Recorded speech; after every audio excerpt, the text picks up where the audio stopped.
සුදසක් කියලා පිළිගන්නත් අපේ ටොනික් කියලා සිලිනවා ටොනික් YouTube channel එකට. ඉතින් අද වීඩියෝ එකෙන් ගන්න තියෙන රිපෙයාරින් වීඩියෝ එකක්. අද මට හම්බෙලා තියෙන power bank එකක්. ඉතින් මේ power bank එකේ USB port එක damage වෙලා තියෙනවා. ඉතින් අද වීඩියෝ එකෙන් දෙන්නන්නේ කොහොමද මේ වගේ දෙයක් අපි ගෙදරදී හදාගන්න කියලා. ඉතින් මේ වගේ දෙයක් තමන්න පොඩි දෙයක් සුළු දෙයක් කරන්න තියෙන්නේ. ඉතින් ඕගොල්ලෝ ගාව ඇති මේ වගේ කැලිච්ච දේවල්. ඉතින් අපි බලමු කොහොමද මේක හදන්නේ කියලා. වැඩි කතා නැතුව අපි යමු වීඩියෝ එකට. හරි යාළුවනේ මේ තියෙන power bank එක. ඉතින් ඉස්සෙල්ලම මම මේ power bank එකේ ඔයගලන්ට පේන ඇති ඇතුළ damage. ඉතින් ඕක තමයි කේස් එක. ඉතින් ඕකට මං ගාව තියෙනවා මේ වගේ පරණ පිච්චිච්ච සර්කිට්. ඉතින් මම මේ සර්කිට් එකක් දාලා මේක ගොඩ දාන්න යන්නේ. ඉතින් වීඩියෝ එක අන්තිම වෙනකම් බලන්න. මම දැන් මේක ගලව ගන්නවා.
හරි යාළුවනේ ඉතින් මම ගලවගෙන මගේ power bank board එක මගේ අතට ගත්තා. ඉතින් ඔයගලන්ට මේ පේන්නේ මේ board එක තමයි. ඉතින් පාත් ටික damage වෙලා තියෙනවා. ඉතින් ඉස්සෙල්ලාම මේ තියෙන තමයි මගේ donor board එක. ඉතින් මම මේකේ තියෙන එක ගලවලා මේකට දා ගන්නවා. ඉතින් ඒක තමයි දැන් මම කරගන්න යන්නේ මේකට. මොකද ඒක නට ලේසි ජැක් එක හොයාගන්නට වඩා. ඉතින් මම මේක remove කරගෙන ඉන්නම් ඉස්සෙල්ලාම එහෙනම්.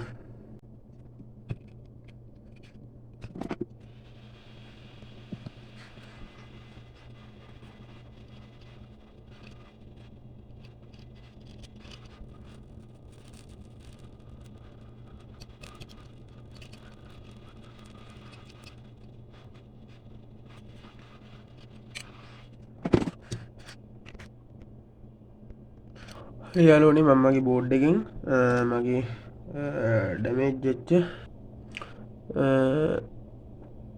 පින් එක ගලව ගත්තා. ඉතින් මම ඊතර පොඩ්ඩක් දැන් සුද්ධ කරගන්නම් ඉස්සෙල්ලාම.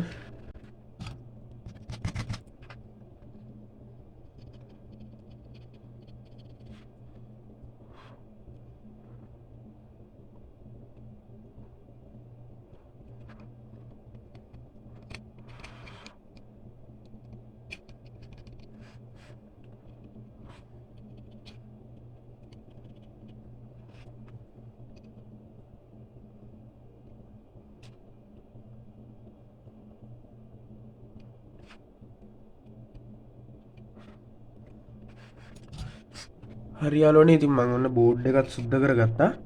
ඉතින් දැන් මම ඊළඟට කරන්න යන්නේ මගේ මේ බෝඩ් එකේ තියෙන පින් එක ගලව ගන්න. ඉතින් මම ඒක ගලවගෙන ටක් ගාලා වීඩියෝ එකකින් එන්නම්. හරි යාළුවනේ ඉතින් මේ තියෙන්නේ මම ඒ ගලවගත්ත පින් එකයි ඒකේ බෝඩ් එකයි. ඉතින් මේ බෝඩ් එකෙන් මට වැඩක් නැහැ. ඒ බෝඩ් එකේ මටයි වැදගත් වුණොත් වැදගත් වෙන්නේ මේ බටන් එක, USB port එක. ඒ වගේම මේ කැපැසිටර්ස් වටිනවා. මෙතන LED ඉන්ඩිකේටර්ස් ටික තියෙනවා. ඉතින් ලොකු උමනාවක් ඉන්නේ නැහැ මේකේ chip එක ගිහිලා නිසා. වගේ මේ කොයිල් එකත් හොඳයි. ඉතින් මම මගේ මට අත්‍යවශ්‍ය කරන මගේ පින්න එක මම එකින් ගලව ගත්තා. ඉතින් මම දැන් කරන්නේ මේ තියෙන මගේ වැඩ කරන බෝඩ් එක මම ඒකට තියලා මේක පාස්ස ගන්නවා. ඉතින් එතකොට මගේ වැඩේ හරි.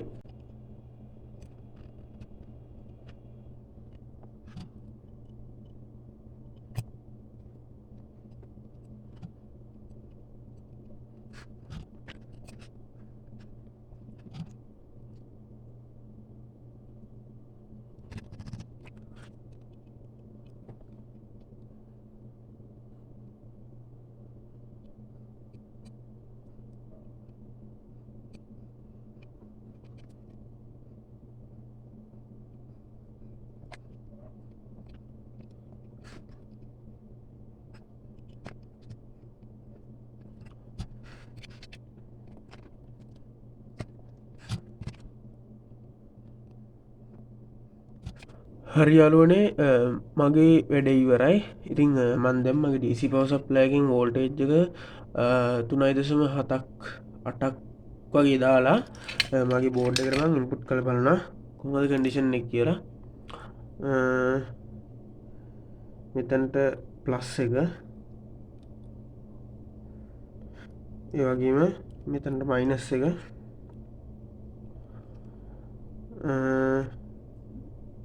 හරි LED දෙකක් ඉන්ඩිකේට් කරනවා. මේ ලයිට් LED හතරක් මම පාස්ස ගත්ත එකක්. ඉතින් හරි ඔන්න එනවා. ඉතින් දැන් මම මගේ ටෙස්ටර් එක ගහලා බලන්න කොහොමද කියලා මේකේ අවුට්පුට් එක. ඔන්න ලයිට් එක පත් වෙනවා 5 වෝල්ට් අවුට් කරනවා. ඉතින් ඒ කියන්නේ මගේ වැඩි සාර්ථකයි. ඉතින් මම දැන් මේකේ පවර් බැංක් එක ෆික්ස් කරගන්නම් මයි කැරි ටික ඔක්කොම දාලා. ඉතින් වීඩියෝ එකෙන් පෙන්වන්න ඕනේ මේ වගේ කැඩිච්ච බවුඩු තියෙනවා නම් විසි කරන්න එපා. මේවා රිපෙයාර් කරගන්න පුළුවන් ඕගොල්ලන්ටම. ඉතින් ඕගොල්ලන් දකින්න තියෙන මම ඊටාම පහසුවෙන් මේක රිපෙයාර් කරගත්තා. ඉතින් මේ බෝඩ් එක පොඩ්ඩක් ක්ලීන් කරගන්න ඕනේ. බෝඩ් එක ක්ලීන් කරගෙන පවර් බැංක් එක මම ෆික්ස් කරගන්නම්. ඉතින් වීඩියෝ එක හොඳ නම් අනිවාර්යෙන් වීඩියෝ එක ලයික් කරන්න. මතක චැනල් එක සබ්ස්ක්‍රයිබ් කරන්න. එහෙනම් අද අපි ගිහින් ඉන්න සුබ දවසක්.